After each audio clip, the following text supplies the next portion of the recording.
नमस्कार, मैं naturopath doctor Ranju, holistic health solution में आपका स्वागत है। मैं गुरु पूर्णिमा से यज्ञ के बारे में आपको बताना प्रारंभ कर रही हूँ और एक एपिसोड आज कल हो चुका है। आज दूसरा एपिसोड में हम चलेंगे।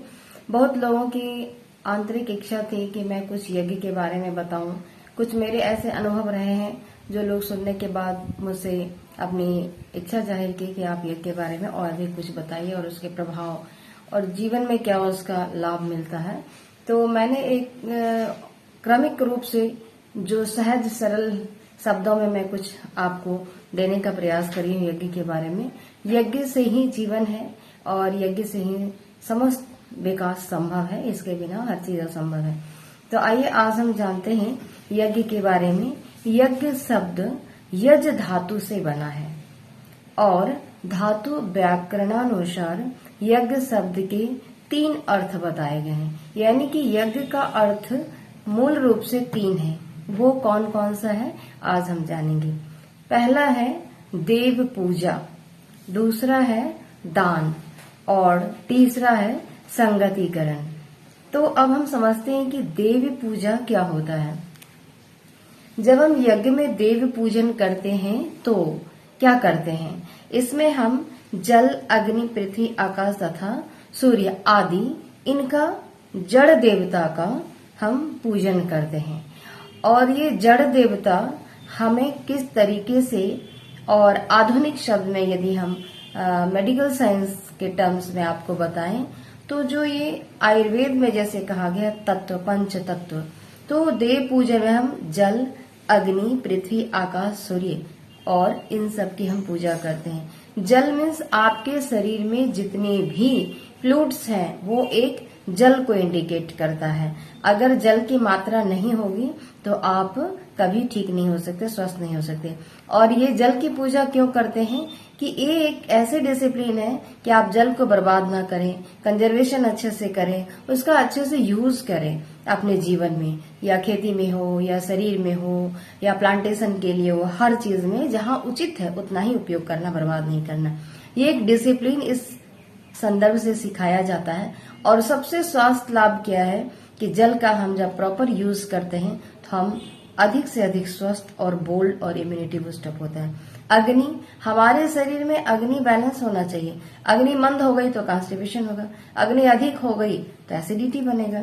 तो ये जल, अग्नि, इन सब की पूजा क्यों की जाती है, इससे आपको एक बताने का प्रयास किया गया है।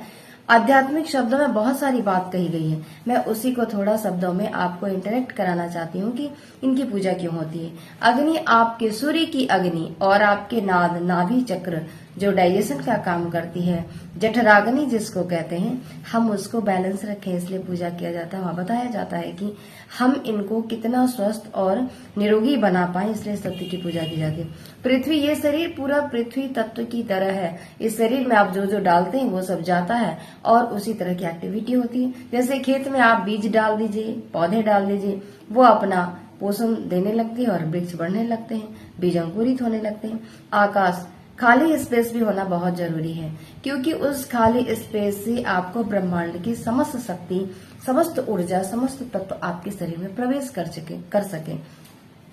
और सूर्य क्या है, ये एक ऐसी एलिमेंट है कि सूर्य की रोशनी में समस्त प्रकार के तत्व, जितने भी केमिकल कंपोजिशंस हैं वो सब पाए जाते हैं। ये जानने के लिए आप इतने सरल शब्दों में नहीं जान सकते, आपको अध्ययन भी करना पड़ेगा, स्वाध्याय भी करना पड़ेगा, साइंस जगत के लोगों के बीच बैठकर आपको समझना भी पड़ेगा।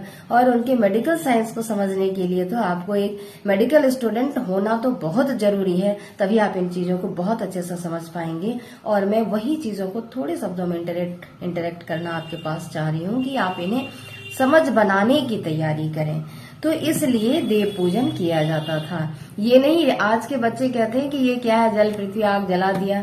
ये आपके शरीर के तत्व जो केमिकल कंपोजिशन आपके बॉडी में है, इसके बिना आप नहीं चल सकते, इसलिए इसकी पूजन की गई। देखिए हमारे ऋषि मुनि, रिसर्चर ने और जो पहले के अध्यात्मवेता थे, कितनी इनकी सोच प्रखर रही थी जो इस तरीके से उन्होंने जोड़ा। आज इसे अच्छे से रखने की जरूरत है।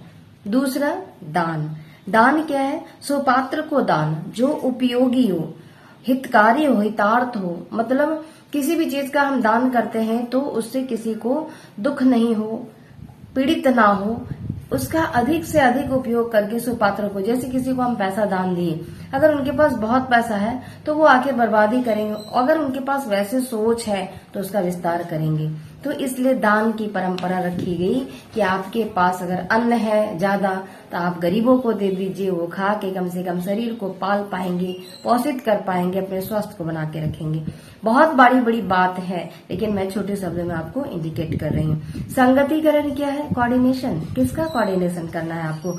बॉडी का कोऑर्डिनेशन करना है। किससे? इस एनवायरमेंट से, इस पूरे जगत से, संसार से, ब्रह्मांड से, सृष्टि से, पिंड से, महापिंड से, इनसे कोऑर्डिनेशन करना है। ऐसा नहीं कि आप पूजा कर लिए वो कोऑर्डिनेशन हो गया, ऐसा नहीं। तो इसी संदर्भ में आध्यात्मिक ये में भी कहा गया मिलकर संतुलित रहना, संतुलन बनाए रखना, हर स्थिति में समन्वय बनाकर रखना, एक दूसरे के साथ बहुत अच्छा आपका समन्वय स्थापित हो, ये बातें कही गई। और समन्वय स्थापित करना means best coordination around all the things, हर चीज के साथ, न कि एक चीज के साथ। तो आप इसका फायदा ले सकते हैं। यज्ञ को हवि भी कहते हैं।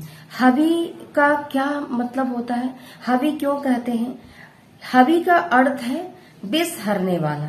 तो ये कैसे विष हरता है? तो भौतिक अग्नि में रोग विनाशक औषधियां हवि है। हम जो अग्नि में औषधि रूप कुछ भी डालते हैं, जो भौतिक मतलब प्लांट से संबंधित जड़ी बूटियां और हवन सामग्री, वो हमारे शरीर से कार्बन डाइऑक्साइड को निकालती है और ऑक्सीजन देने का काम करती है। तो जहर निकल गया ना, इसलिए मैं थोड़े समय आपको ये बताया। यज्ञ को शतपथ ब्राह्मण ग्रंथ में सबसे श्रेष्ठ कर्म बताया है। यज्ञो वे श्रेष्ठतम कर्म, इसलिए कभी परित्याग ना करो। हमेशा यज्ञ आपको, अग्निहोत्र यज्ञ साथ रखना चाहिए। अब इसका क्यों चाहिए वो आगे आप जितना एपिसोड सुनेंगे तो आपको पता चल जाएगा। शतपथ ब्राह्मण ग्रंथ में इसलिए यज्ञ करो, यह जरूरी नहीं, जरूरी आज का समय क्या कह रहा है। शतपथ ब्राह्मण ग्रंथ में कहा गया है, इसलिए जरूरी नहीं कि आपको यज्ञ करना चाहिए। आज की परिस्थिति, स्थिति और समय जो कह रहा है उसके साथ यज्ञ करना है। आज की परिस्थिति क्या करिए? हम विचलित हैं, असंतुलित हैं, क्रोधित हैं, ईर्ष्यालु हैं, देश में पड़े हैं, मतलब वैमनस्यता की तरफ चल रहे हैं, शारीरिक व्याधियां बढ़ रही है। तो शारीरिक, बाकी बातें तो हम छोड़ दें, लेकिन जो शारीरिक व्याधियां बढ़ रही है ना, उसे हमें नियंत्रण करने के लिए आज इस अग्निहोत्र यज्ञ की बहुत जरूरी है। जो भौतिक चीजों को हम डालते हैं अग्नि में और उससे हमारा रोग विनाश औषधि हवि है, इसलिए मुझे करना चाहिए। तो आज के लिए यहीं तक। आपको यज्ञ के बारे में कैसा लगा? आप जो भी मुझे सुन रहे हैं ये आप सबको जरूर सुनाएं, और अच्छा लगता है तो आप जरूर लाइक करें और शेयर भी करें, और सब्सक्राइब इसलिए करें कि आपको अगला नोटिफिकेशन जल्द ही मिल पाए। कमेंट सेक्शन में मुझे आप जरूर बताइए कि कैसा लगा और आपको क्या चाहिए।